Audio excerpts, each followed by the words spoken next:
Are you in career transition, either sadly through no fault of your own, just because of a corporate restructuring or somebody decided to lay you off? Or are you in career transition because you're just dying to get out of corporate America and you are looking for the next hurrah? Well, whether you're here because you don't really want to be here or you're here because you're excited about the next hurrah in your career, I'm happy that you're here because my name is Kim Daly and I'm a franchise consultant. And for 18 of the 22 years that I've been helping people learn about franchising, I worked almost exclusively with folks in career transition just like you. So I know your story. I've heard it hundreds of times, and I've successfully transitioned many corporate people out of the W-2 world into the freedom of business ownership through the proven systems of franchise businesses. You can go to my website, thedailycoach.com, and you can read hundreds of testimonials. And the majority of those testimonials are from people just like you.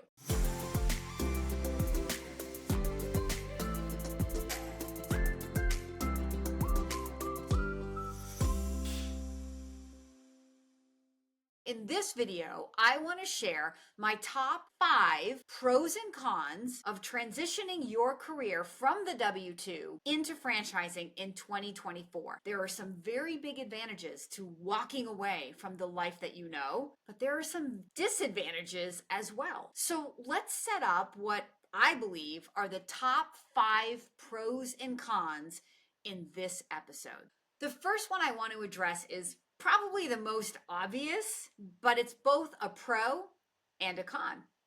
And that's going to be freedom.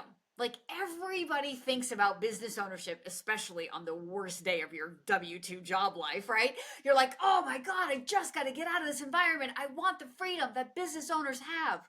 So freedom is a blessing, but it's also a curse. And the freedom that business ownership affords, not everybody's ready for that. Sometimes you need to be groomed in a corporate position. You need to understand like how to operate a business through a job or develop the skills through working for somebody else that then you can transfer to business ownership. Now, that's not always a true statement, but for some people, that is a very true statement. And the freedom that we all want can come at a very high price in business ownership. Not just of your money, your hard-earned savings going into the business, but your time. And so freedom comes with a price, and I believe it's a pro and a con in this equation. The second pro and con of transitioning your life from your W-2 life to the freedom of business ownership is walking away from having a boss. Okay, so the benefit of not having a boss, well, duh, Kim. That's why everybody that doesn't like their job hates their job, right? Mostly it's you work for people that you don't respect, people that don't have values like you, people that you just feel are not doing it the right way and you want to do it your way. Like, I get it. I've heard it all. So there's the freedom that comes from being the boss. Okay. Now, the con side is that not everybody is suited to be a leader of an organization. Not everybody is self-directed enough to be able to walk into an office and create something from nothing. Now, in a franchise, you're not really creating something from nothing. You have proven business plans and marketing plans and technology and a team of people to give you that initial training and support, right? That you'll need to learn a business model. But after all of that, you go back to your office or to your retail location and you're on your own. And that's scary. Even for those people who love it, it's still scary, especially on day one. So being the boss is the benefit because that's what we want to escape from our W-2 job. But being the boss comes with a responsibility that you may not be ready for. So can you self-assess? Are you self-aware enough to ask yourself, can I be self-directed? Am I self-motivated? Am I a goal-oriented person? These are key skills or qualities of successful business owners. So that's number 2. The third thing on my list of pros and cons is when you step into the freedom of business ownership, You escape the glass ceiling. It's no longer about a salary and like trying to get a 3% raise every year. The sky's the limit. How big can you dream? What can you create? That's how much you can be worth now. You can make as much money as you want to make, but the con of that is there's no salary. There is no steady paycheck.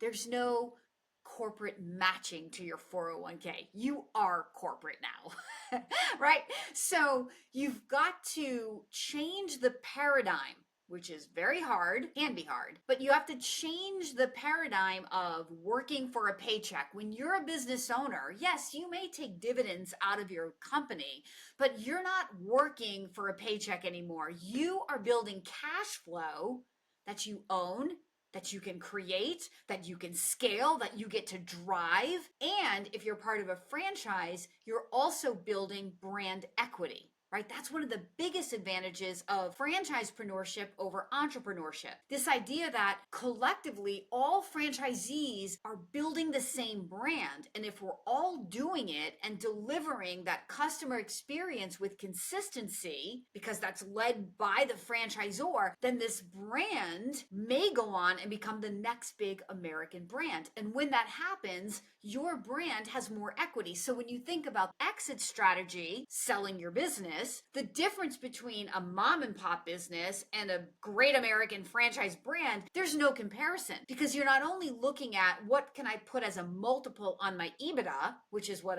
an entrepreneur can do, but a franchisepreneur also gets to factor in the brand equity value, right? So if you are part of the next big American franchise brand and there's no more territory around you left to sell, and there are people, customers raising their hand going, wow, I want to be a part of this.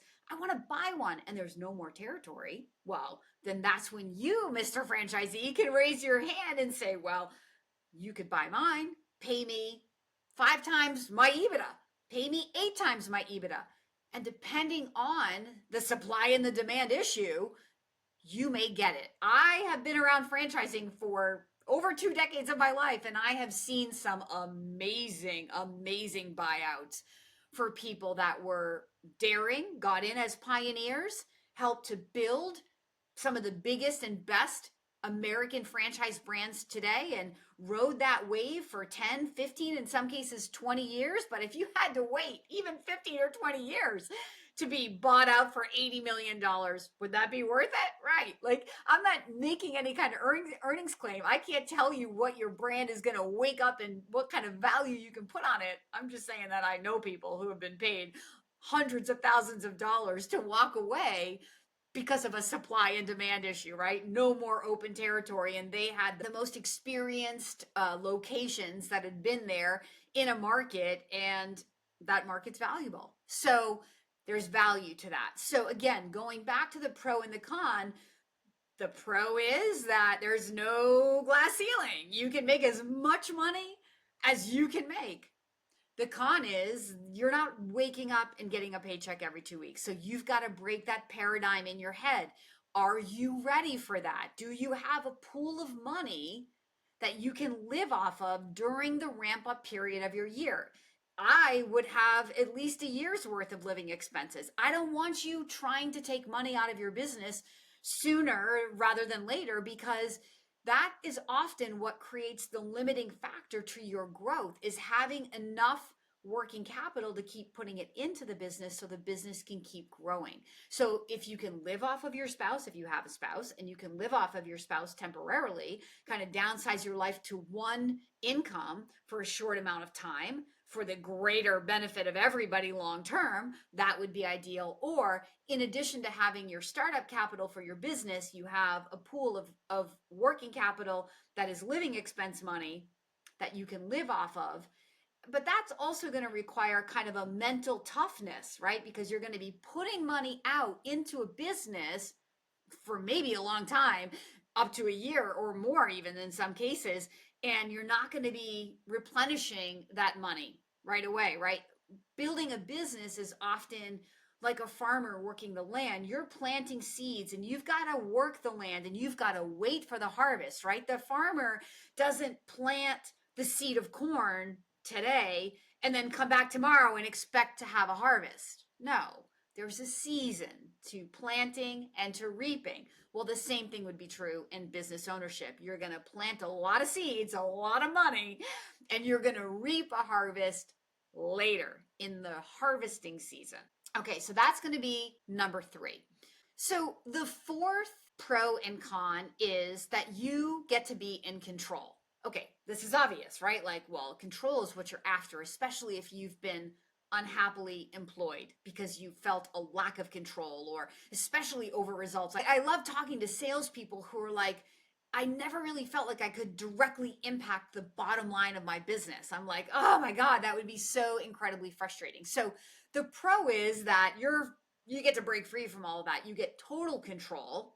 But the con is that now business ownership may require you to grow in new ways. So if the business requires you to be a leader and you don't really have leadership skill, then you've got to grow into the leader. Is that good for you or bad for you, right? You've got to at least be aware and then man up to it, right? Step into, well, how am I going to grow as a leader? A franchisor is not going to tell you, oh, you got to go take a course on leadership, or here's a book on leadership. They're not necessarily going to tell you that. You have to be self-aware to know, I need some help to become the leader that I want to be, and to be self-motivated to go find a course or read a book. And that's going to be true about all areas of business. You do not have to come to the table as the experienced business owner who knows how to manage all parts of the business, but you do have to be self-directed enough to be able to go find resources to help coach you, mentor you, teach you to become that business owner and fill in the weaknesses in your skill set. Number 5, the last pro and con of transitioning from your W-2 to the freedom of business ownership is the benefit is you get to build the legacy. You're no longer building somebody else's dream. You get to wake up every day passionate because this is your dream for your family and you own and control it. Okay, but the con of that is this is your legacy. And the freedom implied in that means you can become an amazing role model to your family. You can build something financially amazing as a business owner, but it also means that you can fall flat on your face. And the legacy may be what not to do as a business owner. So, are you ready for that? Now, I know that's a harsh one, but it's a fact of business ownership. Not everybody who says yes to business ownership, even in a franchise, is going to go on and live the life of their dreams. Now, that conversation is for another video at another time, but it is a fact. No matter how good a franchisor is, there's always going to be a percentage of people that, for whatever reason, can't figure it out. And so you have to be ready to fail forward. You have to be ready to put in whatever it takes to be successful. You have to have that gritty desire that says failure is not an option. And that means being more than financially, capable, but it also means something in your mindset that's just driven to persevere no matter what. So, these are my top 5. I'm sure there are other things that I could say, but if I've inspired you that the pros of this conversation far exceed the cons, I would love to meet you. I would love to be your daily coach to match opportunities to you, to introduce you to some amazing franchisors that are doing amazing things out in the world today. If you're ready to begin that journey, please follow the link in the description below, which will take you to my contact form so that from there, my team can reach out to you and we can schedule a time to meet you and help you on this journey. Thank you so much for watching this video. I can't wait to see you in the next one.